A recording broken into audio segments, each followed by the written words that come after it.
constructor itself refers that it is belonging to some constructing. What it constructs? It constructs an object for class. Remember, in any object-oriented programming, if there are limitations in creating objects, means we are unable to create an object, we are unable to deal with an object of class, then that is related to constructor. If a constructor is restricted, if a constructor preventing, then you can't create an object. Object creation mechanism of a class. So actually in JavaScript, we don't have. In many OOP languages, they ask one question regularly: how to design a class so that we cannot create an instance for class. Means we cannot create an object for class. So how to create a class so that we cannot create an object for class? That means class is a normal class. For a class, we can create object. How you will prevent creating object? If you create a private constructor in a class, then you cannot create instance for that class. So that means private constructor means it will not allow to access outside. That in general, I am telling. In JavaScript, we don't have public private like concept, but we have that in TypeScript, right? So in many OOP languages we have. That means you are restricting constructor, then it is affecting creating object.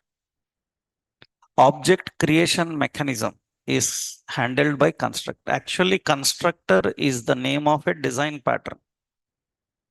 Software design pattern. Software design patterns, we have three categories: creational, structural, behavior.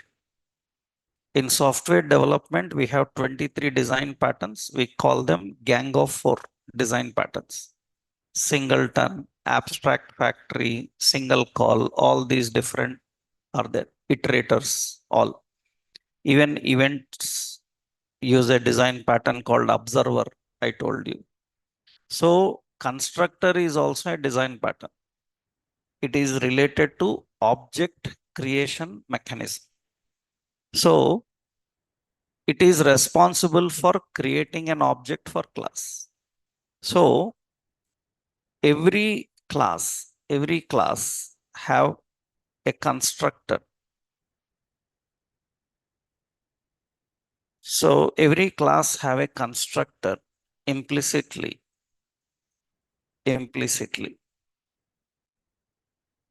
Every constructor have a class, have a constructor implicitly. So which is known as default constructor.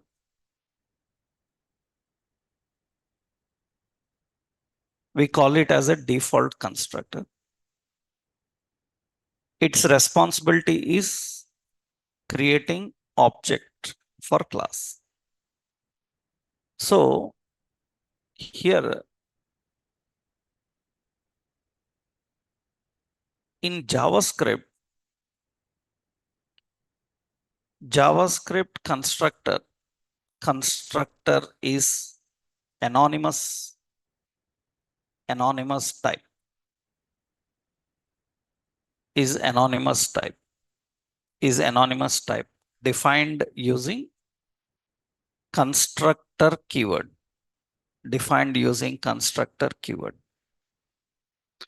Generally, in other languages, constructor have a name. It uses class name as constructor name. But in JavaScript, constructor don't have a name. So constructor name is, the constructor is anonymous type.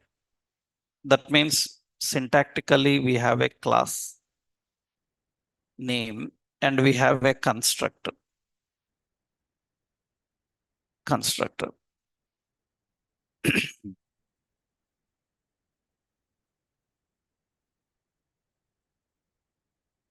So here, if we already have a constructor in a class internally, then why you need to write a constructor? Already there is a constructor. It will do object creation mechanism. It will manage.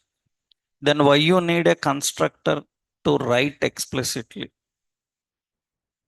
So at the time of creating object, if you want any additional functionality to perform, then we give that to constructor. Just like every component in React have a mount phase. Even you don't write use effect, component will mount now. Component will mount and component will unmount. That is a basic of component. Then why you are writing use effect again? That means at the time of mounting, you want some additional actions to perform, then you write through a mount. You want some additional actions to perform on unmount, then you use an unmount. That means if you don't write use effect, will component not mount? It will mount. Component will mount. The same. If you have a constructor, why you need again a constructor? So you can configure actions to perform. You can configure actions to perform at the time of creating object for class by using explicit constructor. By using explicit constructor. By using explicit constructor.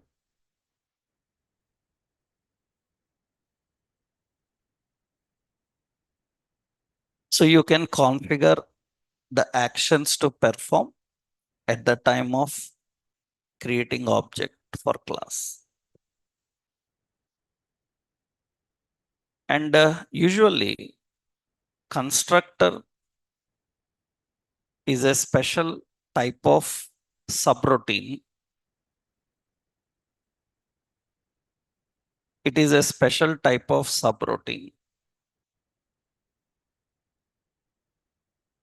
that executes automatically for an object. Automatically for an object. Constructor is a special type of subroutine that executes automatically for an object. And a constructor will execute only once for an object. Constructor will execute only once for an object.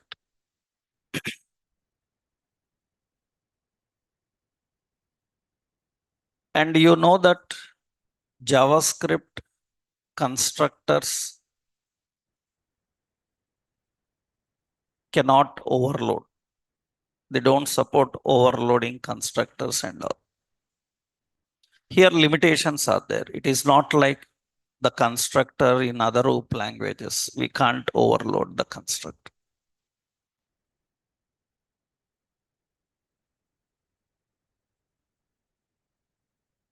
Later in inheritance, another rule is there.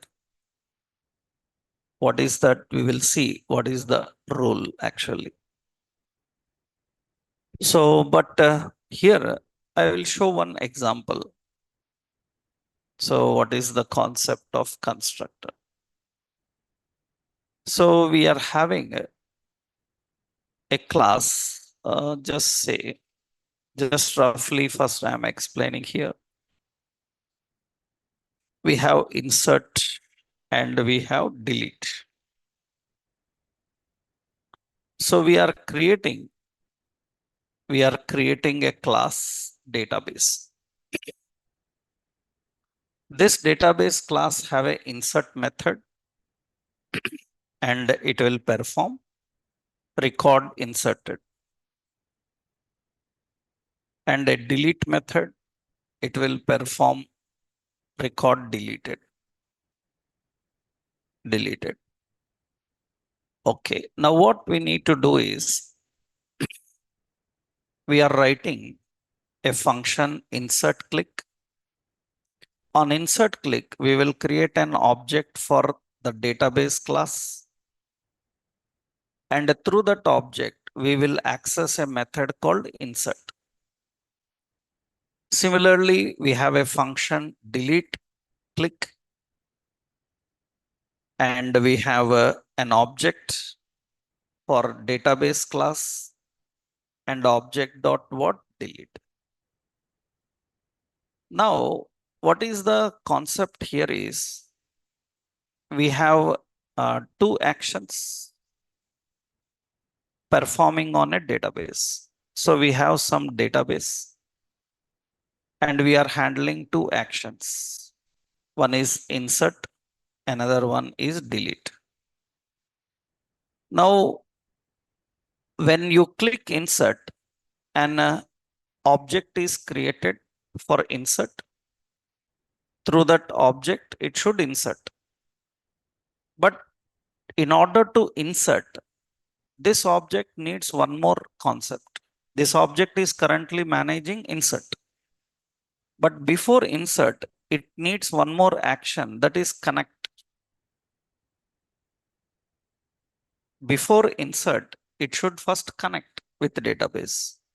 That means it should first connect with the database. After that, this insert should happen.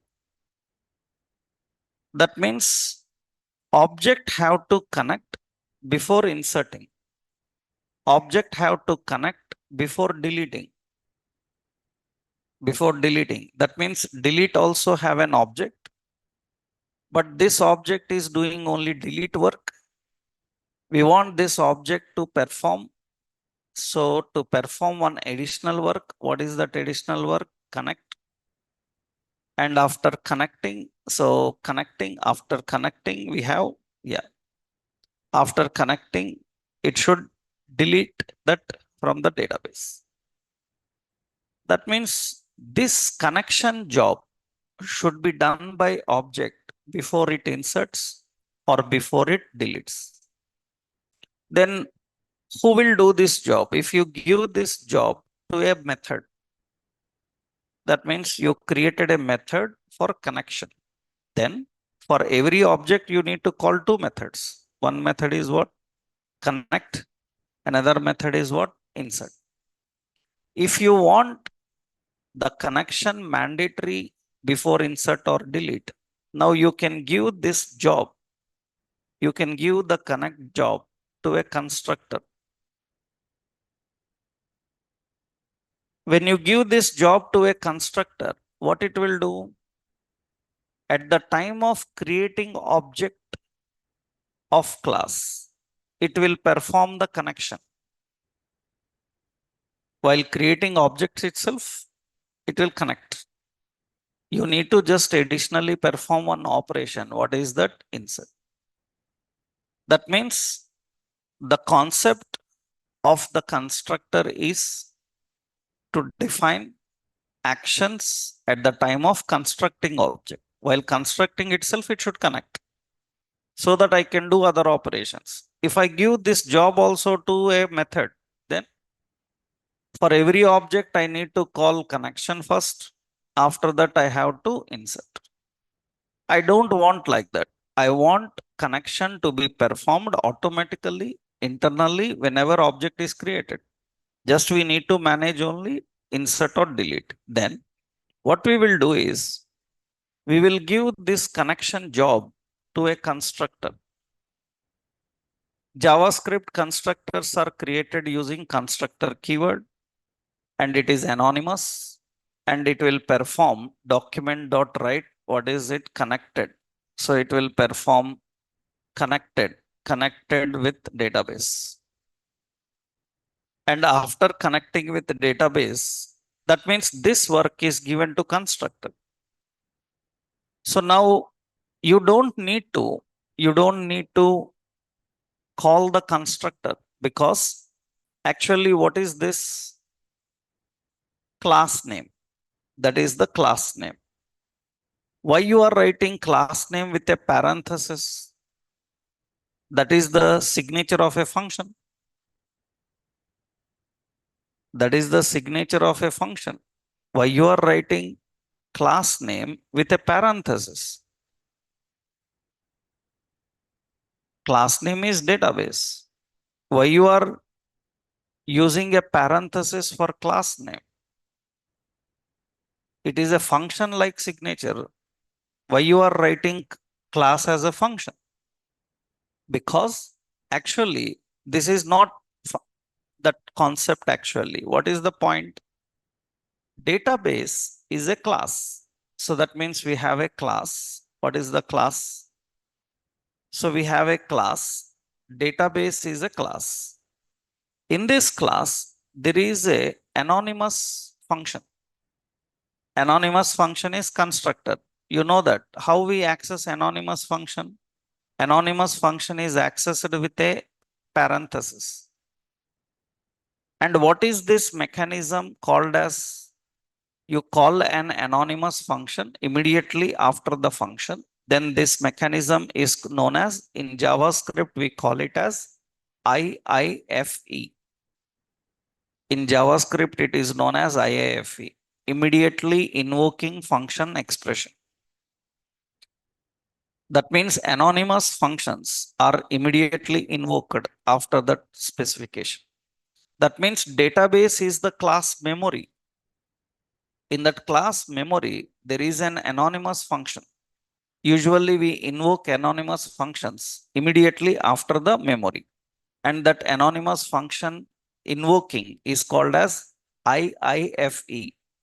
If anybody asked in interview of JavaScript, what is IIFE JavaScript? IIFE pattern of JavaScript. That is the process of immediately invoking function expression, which we do everywhere.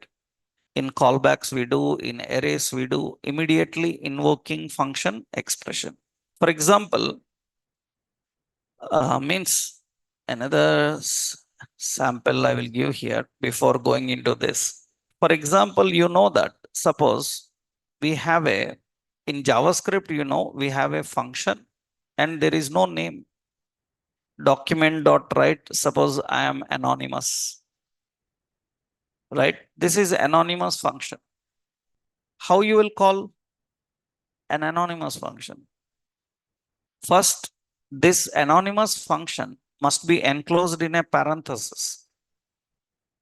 So you enclosed anonymous function in a parenthesis, but it is not working because a function will work only when you call the function.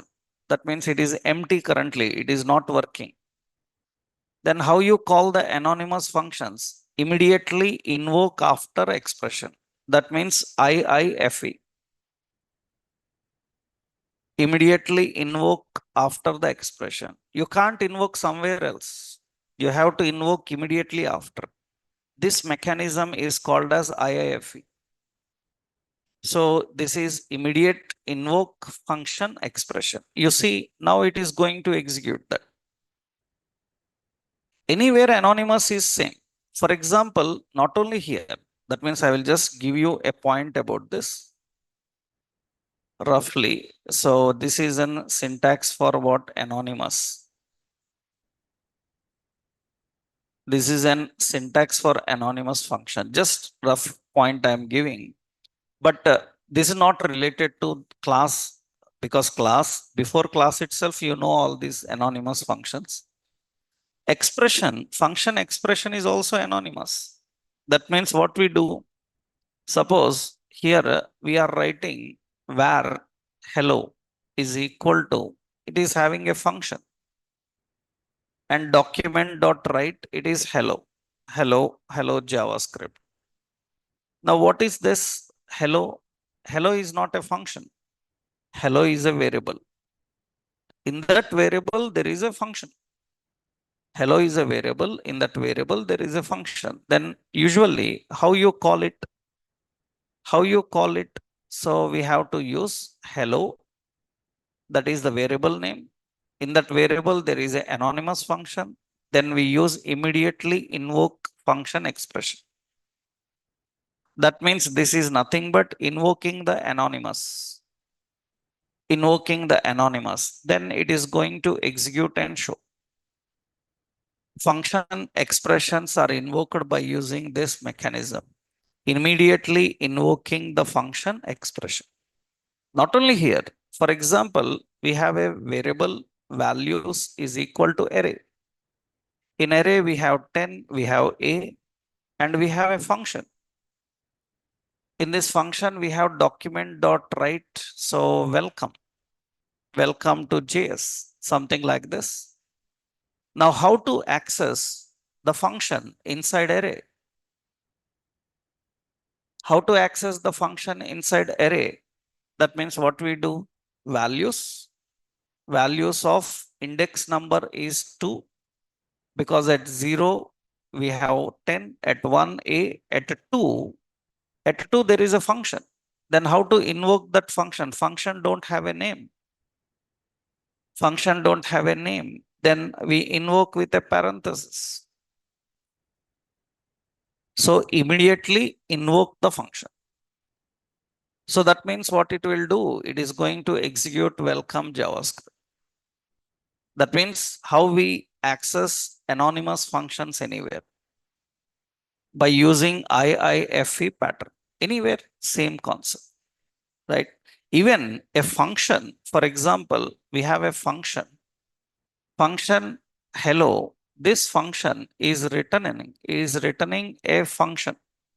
It returning a function. So document dot write. So welcome. Then how you print that? How to access a function in function? That means hello is a function. Hello is a function. And this function is returning a function. Then what we do is we use another parenthesis. That is the function returned by function. That means what is meant by return? That means memory is allocated for this hello. In that memory, a function is stored. That means this function is stored in this memory. Then how you access? This is the memory name. In that memory, there is a function which is anonymous. That means it is going to access and display that here. That is how we generally access the function. So this is all IIFE.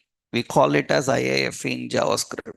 So immediately invoking function expression. Constructor uses this mechanism. Why you use a class name as function? You are not actually writing class as a function. You are invoking a constructor. We are invoking a constructor. Here, what we are doing, we are invoking a constructor present in this class. Actually, in your Java, C++, other languages, this is mandatory. In JavaScript, it is not mandatory. In JavaScript, it is not mandatory. That means you write class name only. That is also fine. That is also fine. Why? Because we said that constructor executes automatically, implicitly. Then why you are calling? Why you are calling the constructor with IIFE? No need to call. Some technologies are not capable of doing that. That is the reason there you have to mandatorily call. But you say that it implicitly works. You have to mandatorily call, but you will say that it implicitly works. Right? But you are calling there. You are calling the constructor. You are defining the constructor. So, but here it is a true behavior. I'm not mentioning about constructor, but we say that it implicitly execute. It will execute. Let's see now. So on click, what we have to do? Insert click. Here on click, what we have to do? So on click is delete click. We have to perform the functionality. Now see what happens here. So when we access this, now this time, see, I'm not giving.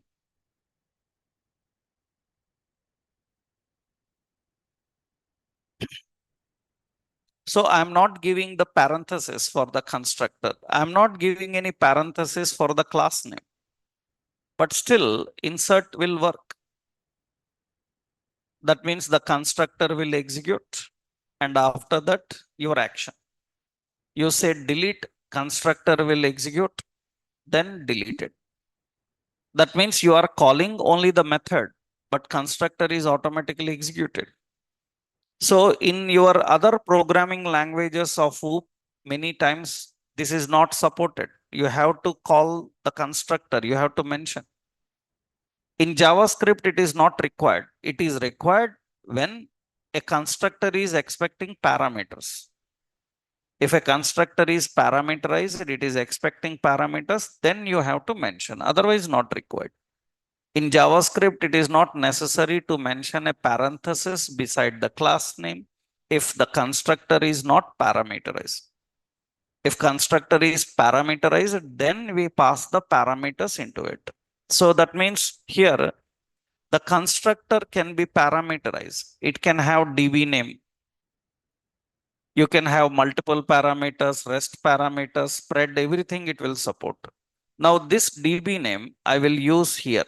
That means we are expecting the DB name here. Now what is the point? Constructor is expecting parameter. Now you have to pass. That means here we will put a simple drop down. In the drop down, we are just using an option. So we say select database. And here we are having an option. This is like some Oracle. So we have an option, some like MySQL, like this. We have an option like some MongoDB, something like this. Now, what should happen? This time, constructor is parameterized. When constructor is parameterized, while allocating memory for the class, we will call the constructor. And into the constructor, now we will pass the database name, document.querySelector, get it from where? Select.value. That means get the drop down value. We are collecting the drop down value and we are passing into the constructor. So now when you select a database here and click on delete, it says connected with MySQL and deleted. You selected here MongoDB, insert, connected with MongoDB, inserted. That means in JavaScript, mentioning about the constructor while creating an object for the class is not mandatory. It is not mandatory. That means JavaScript constructor invoking is optional. Invoking is optional. So where obj is equal to new class, this is valid. Where obj is equal to new class, so this is also valid. Actually, what we are doing here, we are IIFE constructor.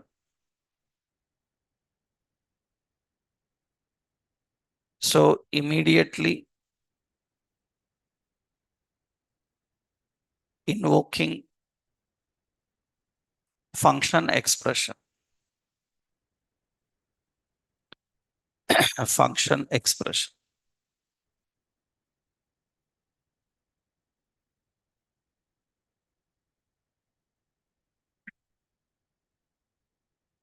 IIFE is required for class if constructor is parameterized.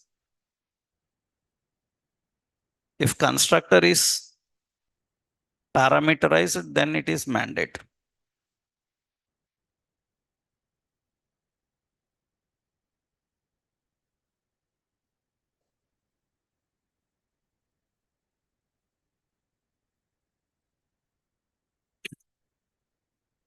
That is a constructor.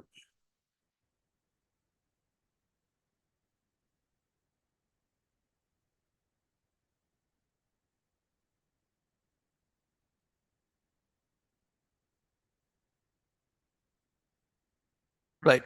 So While allocating memory for the class, we pass the values into the constructor. This is just one example about the constructor. This is one example about the constructor. This is just a JavaScript example. Later in our React, when we use the class, we will have the concept of understanding how we use there, what is its role there. So, because React classes are JavaScript classes and everything of JavaScript as it is, they work there, right? So we have to know every point of this. One more point about constructor is there, we will see in the next concept. So once only these are important about constructor. Here, as I already told you, it is not like other OOP languages. So limitations are there for the constructors here. Now, next important, once you know the members of the class, now we need to know about so code reusability and extensibility. How JavaScript handles code reusability and code extensibility. So code reusability and code extensibility.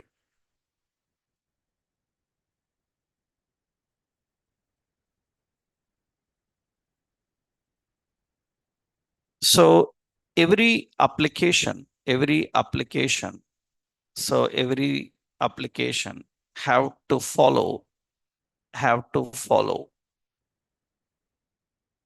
dry, DRY, dry principle.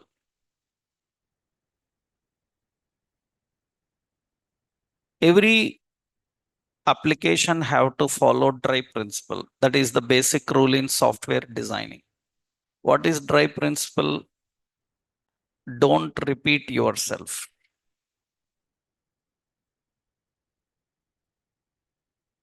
That is dry principle. DRY. It is official. Officially in project documentations, we mention this. That you have to follow the dry principle. That means I should never see a set of lines rewritten. That means I should never see a set of code is rewritten anywhere else. It should be reused. We should not rewrite the code. So don't repeat the code. Don't repeat yourself. That is the principle actually. So how we can achieve this? How we can reuse? How we can extend? So reusability is about reusing the code without rewriting the code. Extensibility is about extending the functionality,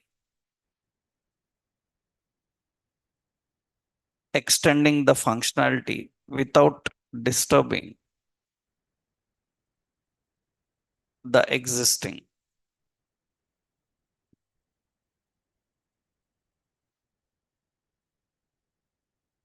So extensibility is about extending the functionality without disturbing the existing. Reusability is about reusing without rewriting the code.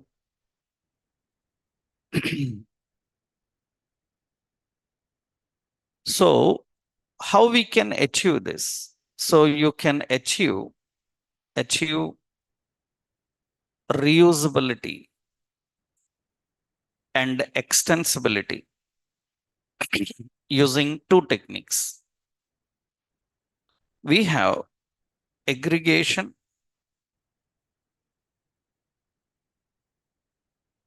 aggregation, aggregation, aggregation. We have aggregation and we have inheritance.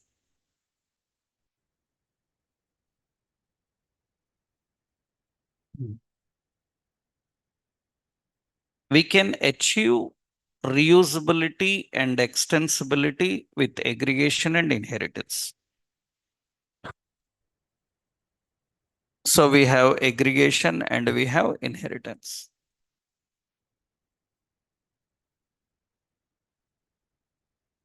Code reusability, code extensibility can be achieved using this.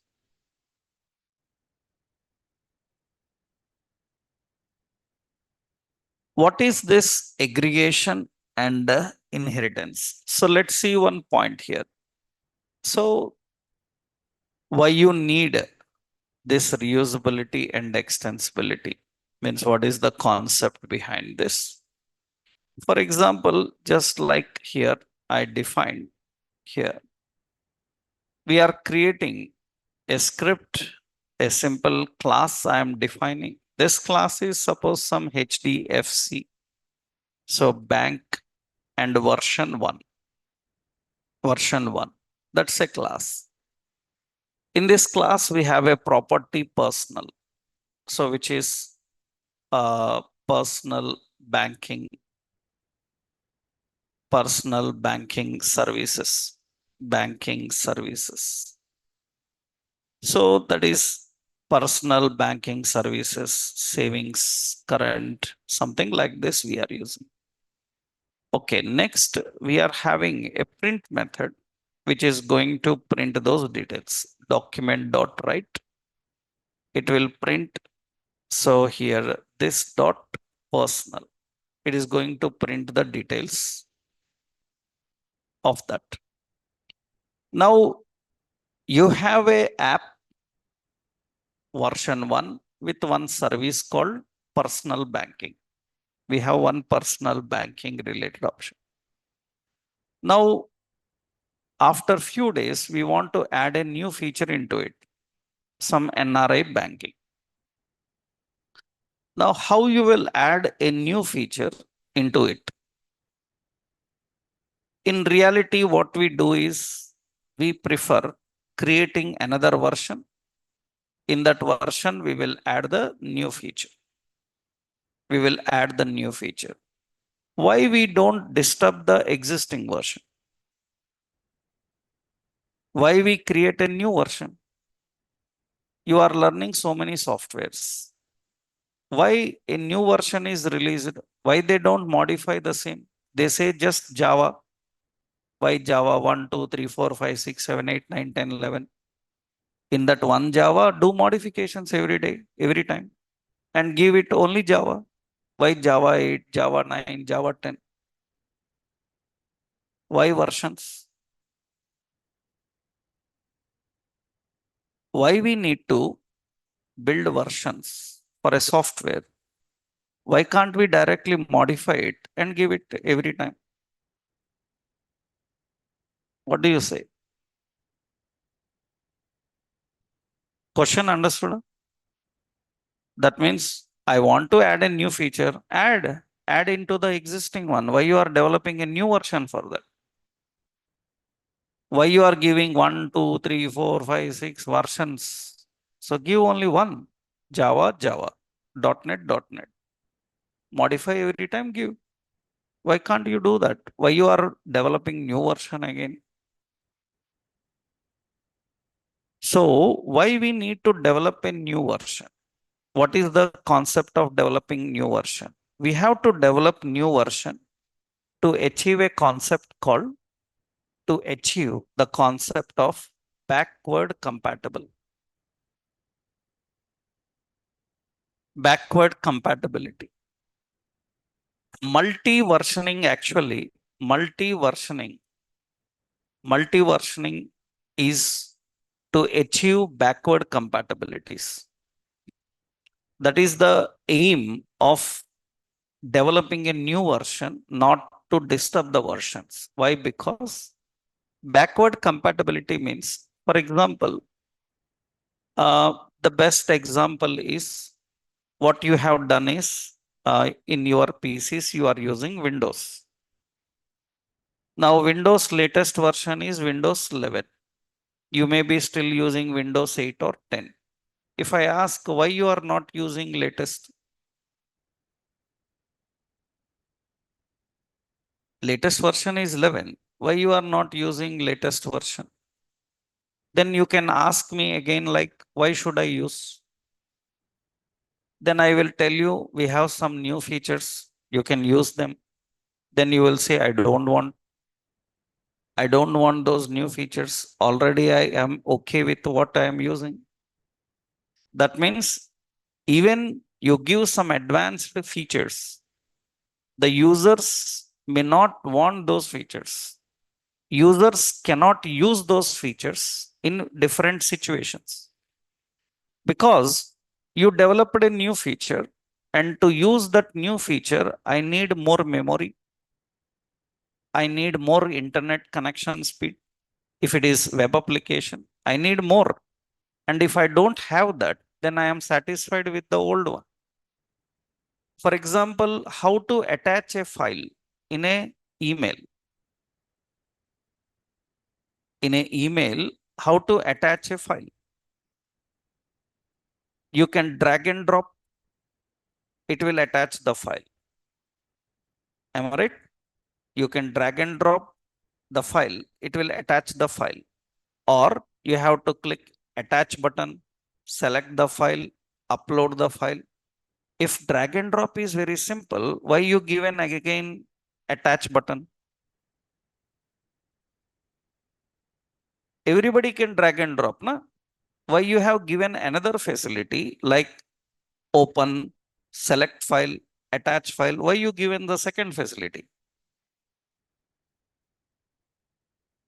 Why you given the second facility if drag and drop is simple? If you have an answer for this, you know this. Why you have two facilities for the same? Because drag and drop is a very advanced feature which needs very high connection speed, internet connection speed. It is a very advanced plugin. That plugin cannot work at low connection speed.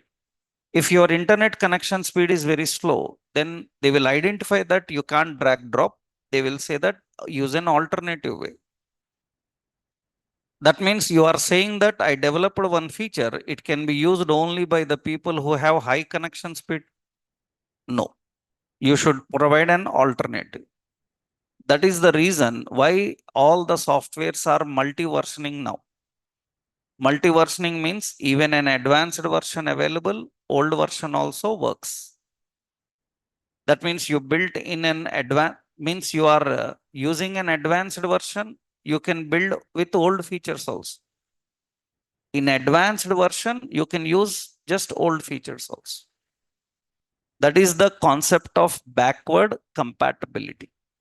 Why we need to build a new version if we can modify the existing versions? So we have to do that to achieve backward compatibilities. And when you are building new version, what is the point? I am creating a class. This is HDFC Bank version 2. In this we have NRI, and this is NRI banking services. Banking services. Just roughly I given, and here there is a print, and it will print document dot write. It will print this dot what NRI, and we will put a break here. This is second version. Now second version have to use the existing features of version 1. Extra it is having this feature. Now how about the existing features of version 1? How to define them here? Will you redesign them here? No. Without rewriting them, we have to reuse them. How you can reuse them? We can do that by using aggregation. Aggregation is nothing but it is the process of accessing the members of one class in another without configuring any relation between classes. Without configuring any relation between classes. without configuring any relation between classes. Any relation between classes. It uses object to object communication. So it is often referred as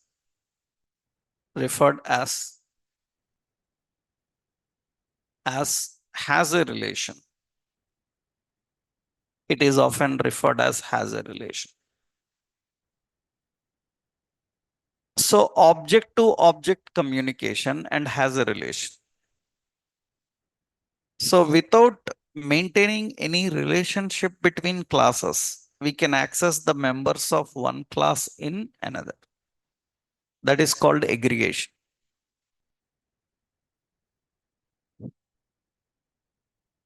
Object to object communication. Why you don't want to create relationship between classes if you want to use the members of one class in another? Because creating relationship between classes may lead to overriding the members. So we don't want to override the members. We want to just connect them to reuse them.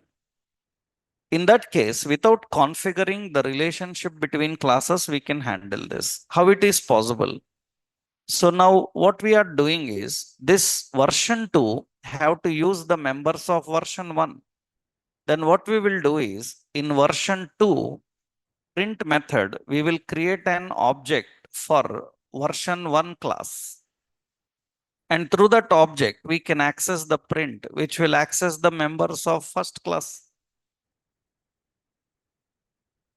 That means automatically now second class have access to the first. We are not maintaining any relation between classes. Both classes are disconnected, but we can access the members of one class in another. It can be any levels. We have a class. So we have a class. We have a class HDFC version 3. This is having some credit card, something like this, or loans. Suppose here I am giving like housing and so personal loans, something like this. And here we have a print. It is printing. So now it can access create an object for new HDFC2 version. And through this object, it can access the print, which will get the second version related. And here we have document dot write. This is dot this dot what. This will print the loans. That means all three classes can access, means the third class can access the members of second can access the members of third. First one, right? Without creating any relation between them, we are able to do that. This mechanism is called aggregation. So now what we do? So here we are creating, suppose a simple heading, just we will create here a simple heading, install bank app. So we have a simple select, we have an option. So this option select version, and we have an option. So version 2022. So this is the option like class value as version 1. So 22, this is version 2, this is 2023, and this is version 3. So that is 2024. So this is something like some latest. So now the point is we are giving a choice and we have a button install. So on click, we have install click. Install click is the function. And when you write here is in the script, we have a function called what? Install click. On install click, we will collect the version as document.query selector from the drop down value we are selecting. And we will use a switch. Into that we will pass the version. So here we write a case if it is version 1. then we will create an object one for new HDFC version 1 class. And through that object one, we can access the print and we put a break. And if it is the case version 2, then what we do? So we will create an object. We will create an object 2 for new HDFC version 2. And through that object 2, we are going to print and break. Same, we have a case that is version 3. And we have same LET object 3 is equal to new HDFC. That means you are having latest version, but you are giving a choice to the user which one he want he can install. We have a default, then document.write, say please select a version. Select a version. That is simply the concept we designed. That means now what happens here? We will put another option here before printing document.write. So HDFC bank app, some version 1 installed. That is the option we are giving. Then this is just in a heading. I given this content. In a heading, we are adding that just roughly. The same I will copy here. So version 2 installed and version 3 installed. So that is the option we are doing. And you can see we select a version. Then this version will get the both features of that version. That means it is having two features. One is personal banking, another one NRI. You select the first version to install, it will get only one feature. You select the second version to install, that means it will get two features. You select the third version to install, then it will get all the three features. And you are not selecting a version, then says please select a version. So this is backward compatibility. Multi-versioning environments. Multi-versioning environment. Earlier it was not possible. This is made possible from past 7-8 years. It is happening. Before that, it is not possible.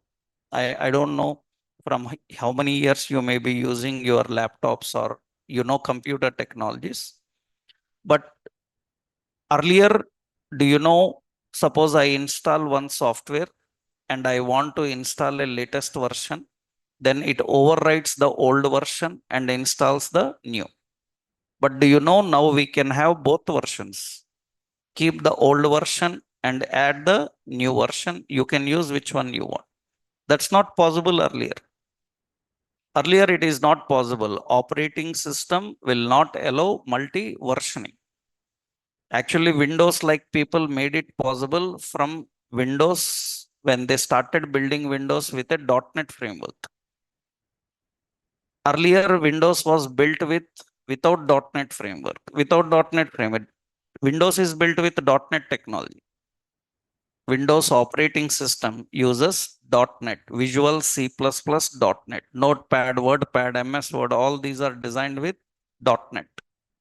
Visual Studio .NET, Visual Studio VC++ .NET, that is the tech language used for building your calculator, Paint, Notepad, WordPad, all this. And they introduced multi-versioning environment from their .NET technology. And from that versions onwards, Windows also capable of handling multi versions of a app. Otherwise, we used to have only one. Install the latest, old one will be deleted. But now you can have multiple versions simultaneously running in a device.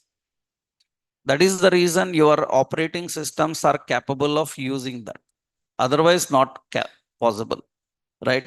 So they introduced the assemblies in such a way that assemblies can handle multi versions.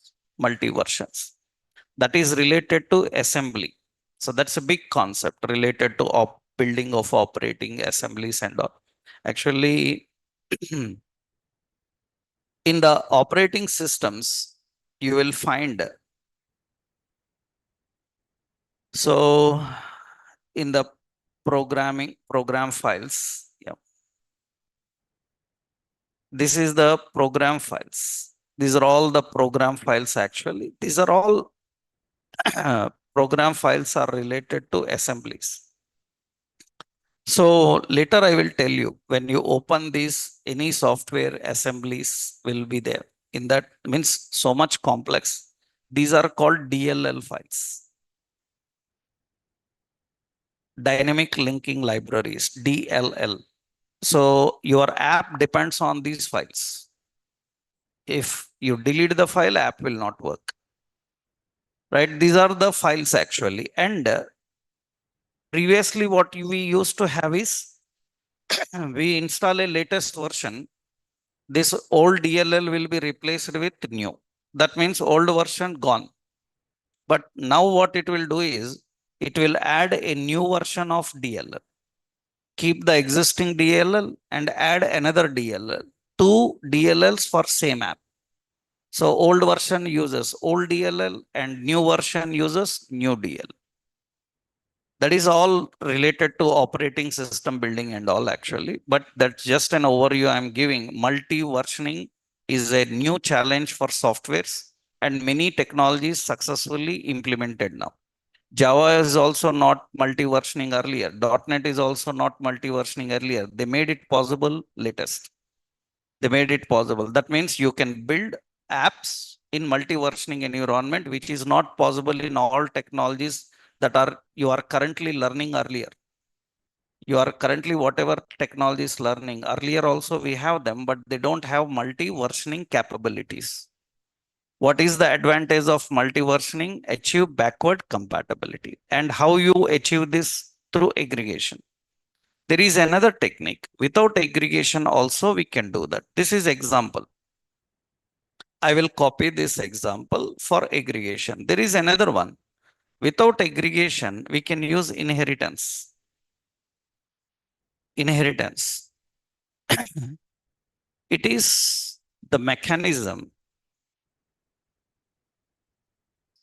of configuring a relationship between classes in order to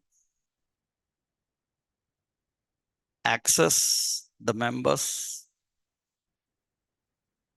of one class in another.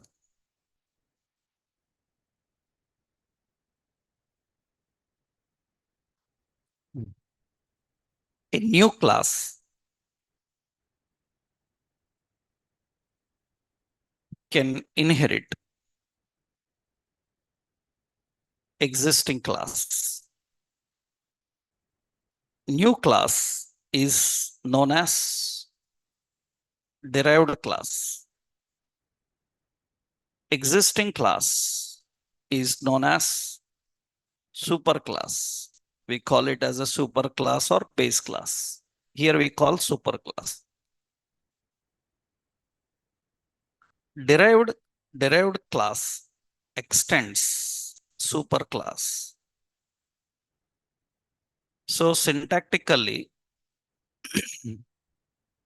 class super and the superclass members, we have class derived and this extends superclass.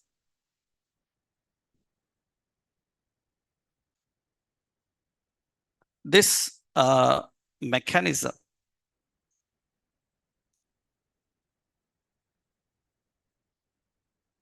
this mechanism is often known as is a relation. Is a relation. Has a relation, is a relation.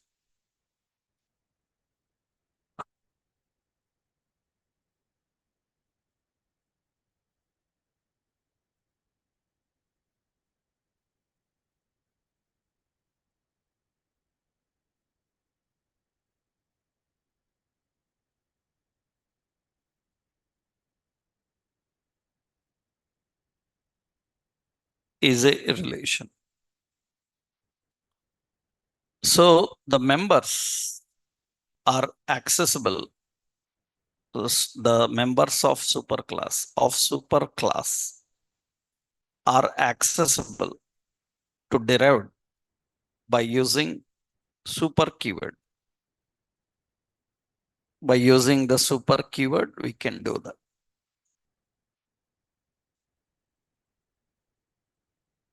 So it can be single inheritance, it can be multi-level inheritance. That means what?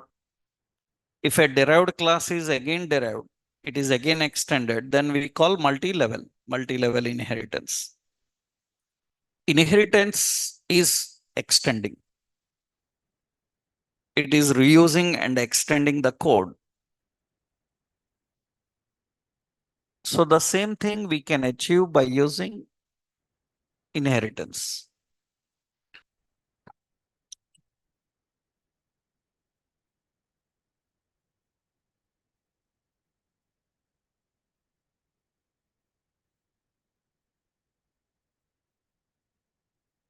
Right. So here,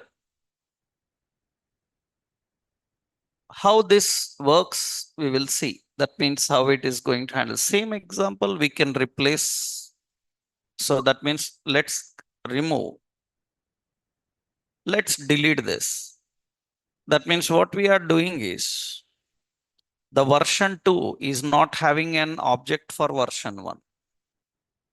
Version 3 not having an object for version 2. So now they are independent. That means if you install version latest, only one feature will come, what it is having.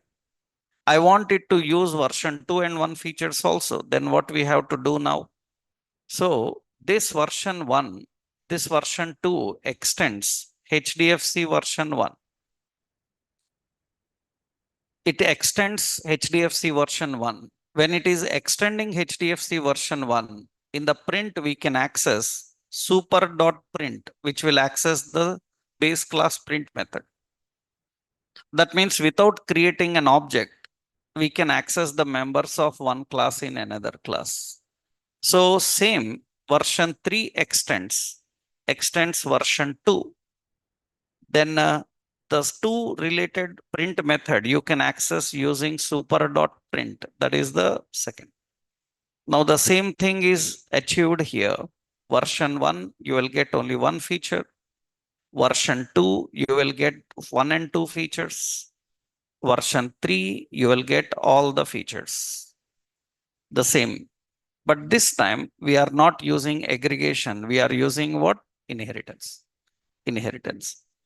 And I think you already know that this is all JavaScript inheritance and all. You know the inheritance rule. What is inheritance rule? There is a rule about inheritance. If you don't follow, inheritance will fail. What is the basic rule of inheritance? The basic rule of inheritance is, so we have inheritance rule. The basic rule of inheritance is a derived class, a derived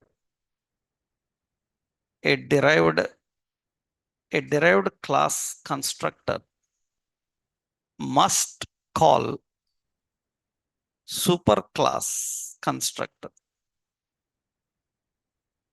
A derived class constructor must call superclass constructor. That is the inheritance rule. That means actually superclass constructor executes first, then followed by derived class constructor, then followed by derived class constructor. If this is not happening, then inheritance will fail. And what is specialty is in other programming languages like Java, .NET, C, that means C Sharp, Java, like C++ like languages, this rule is implicitly implemented. That means what Java, .NET like languages do is they internally follow this. That means you create an object for a derived class. The derived class constructor will internally call the base class constructor. It will happen. but in JavaScript, it will not. In JavaScript, it will not. So inheritance will fail if you miss this point. In JavaScript, inheritance will fail if you miss this point. That means you see that here. If I'm talking about if there is a constructor, that means what we do here is, suppose we are having a class super. This super class have a constructor. Super class constructor. So we are having class super. Super we are having. And we are having a constructor. Constructor is what? This constructor is document dot write. This is super class constructor. And we are having a class derived. This derived class extends the super class. And it is also having a constructor. This is what? Derived class constructor. Derived class constructor. Okay. Now the point is we are creating an object for the derived class. Now, actually, what is the rule? The derived class constructor must call superclass constructor inside it. It is already happening in Java, C#, everywhere, but not in JavaScript. Then what happens is when you run this, you can see that when you run this, inheritance fails actually. Derived class constructor is working in the console. We have a problem. So what is the problem? You must call super constructor in derived class. That is a rule of inheritance. If you don't follow the rule, inheritance will fail. This is very mandatory for our React because our React components always inherit a class. A component is designed by inheriting classes. Then there everywhere inheritance will fail if you don't remember this rule. That means now how do we solve this problem? That means what we have to do, we have to make sure that in derived constructor, the super constructor is called using super keyword. Now the inheritance completed. Now it works fine. Otherwise inheritance fails. This is only when there are constructors. When there is no constructor, default constructor, no problem. Explicit constructor, then we have to implement this. Default, there is a constructor. No problem. That means if you don't have constructor, no issue. Explicitly, you write a constructor, you make sure that the explicit super constructor of derived super constructor is called in derived. If not, then inheritance will fail. So that is the basic rule of inheritance you need to follow. That is what we call inheritance rule. In JavaScript, it is mandatory. That means JavaScript calls super constructor in derived class using super. So it uses this super.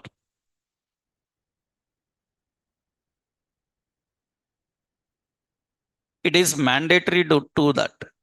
Otherwise, inheritance will fail. So first super constructor, then derived. Actually, in JavaScript, it is not there, but in other programming languages, suppose we are creating derived class object. This is a derived class object using the memory of superclass. Is it valid? A derived class object using the memory of superclass. Is it valid? It is not valid. So we have a superclass object using the memory of derived. That is valid. It is valid. You can try in your root languages. You can create a superclass object using the memory of derived. Why this is possible? Why first one is not possible? First one is not possible because you are trying to call the derived constructor before the super constructor in first case, which is not possible at all. It is not possible to call a derived constructor before super constructor. That is not possible. So first one is not possible. Second one is possible. Second one is possible because in the second case, you are calling the super constructor, then derived. That's okay. It is fine. A superclass can use derived class memory, but derived class cannot use the superclass memory directly. It will use implementation. So these are basic here in JavaScript, not required, but just point I'm explaining. That's possible because of this mechanism. This is the rule of inheritance. So this is very important to understand. I hope you are clear. Next, one more last concept is there, polymorphism.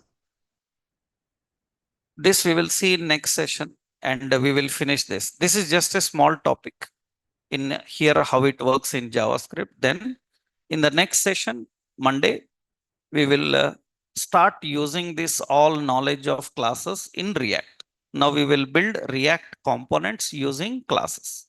What is difference between function and class? You will understand now. So that we will see in the next session. Monday will continue, right? Yeah.